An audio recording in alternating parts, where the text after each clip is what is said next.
Welcome to Eerie Bites of History, your daily serving of strange bites of the past. Today, we're looking back into history with 3 eerie stories, all of which happened on June 19th. Let's begin. On June 19th, 1964, during the height of the civil rights movement, 3 young activists, James Chaney, a local black man from Mississippi, and 2 white New Yorkers, Andrew Goodman and Michael Schwerner. They were arrested in Philadelphia, Mississippi on a dubious traffic charge. The arrest came after they had been investigating the burning of a black church, which was used as a community center for voter registration. After several hours in jail, the men were released, but they never made it to the headquarters. Their station wagon was found 3 days later, abandoned and burned nearly beyond recognition. The FBI launched a full-scale investigation, dubbing it the Mississippi Burning, and even brought in military equipment and Navy divers to scour the terrain. For 44 days, the country waited in suspense. On August 4th, their bodies were found buried 15 feet beneath the earth on a farm linked to a known Klansman.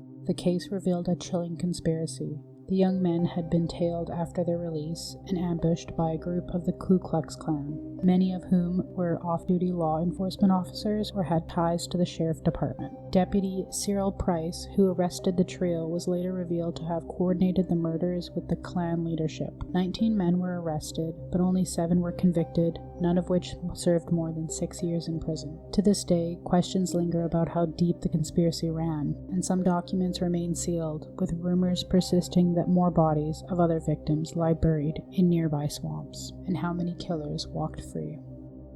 On June 19, 2007, the skies over Phoenix, Arizona once again bore witness to a chilling mystery. Exactly 10 years and 3 months after the now infamous Phoenix Lights incidents of 1997, a smaller but strikingly similar formation of unexplained lights appeared in a perfect V pattern, hovering above the city's suburbs. Multiple witnesses reported seeing 4 to 6 bright orbs of light perfectly aligned in a triangular chevron formation.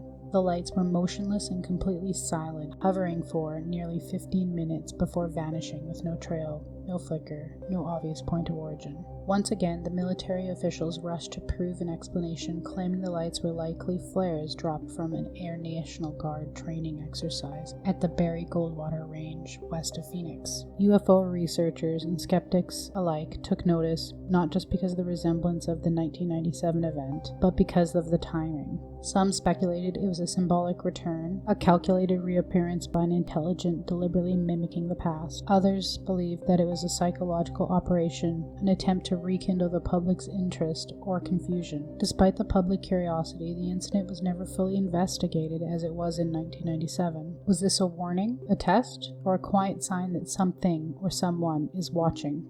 On June 19, 1961, Brigadier General Verdeja, a celebrated military engineer and mastermind behind Spain's only domestically produced tank, took off in a small military aircraft from an airbase north of Spain. He was expected to make a routine short-range flight, but somewhere along the way, he vanished. No distress signal was ever received, no crash site was ever located.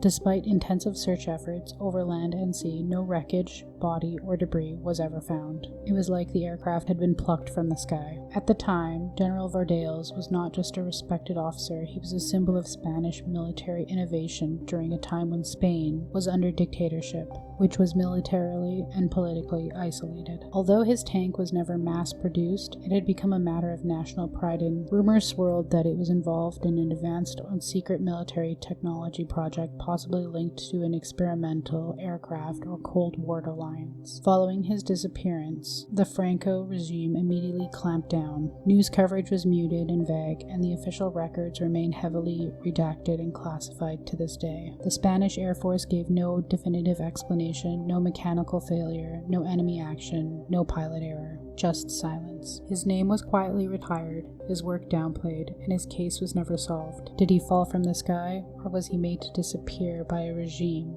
that feared what he knew? Like your history snack-sized? Drop a comment with your favorite bite and subscribe. Join us daily for your eerie dose of the past.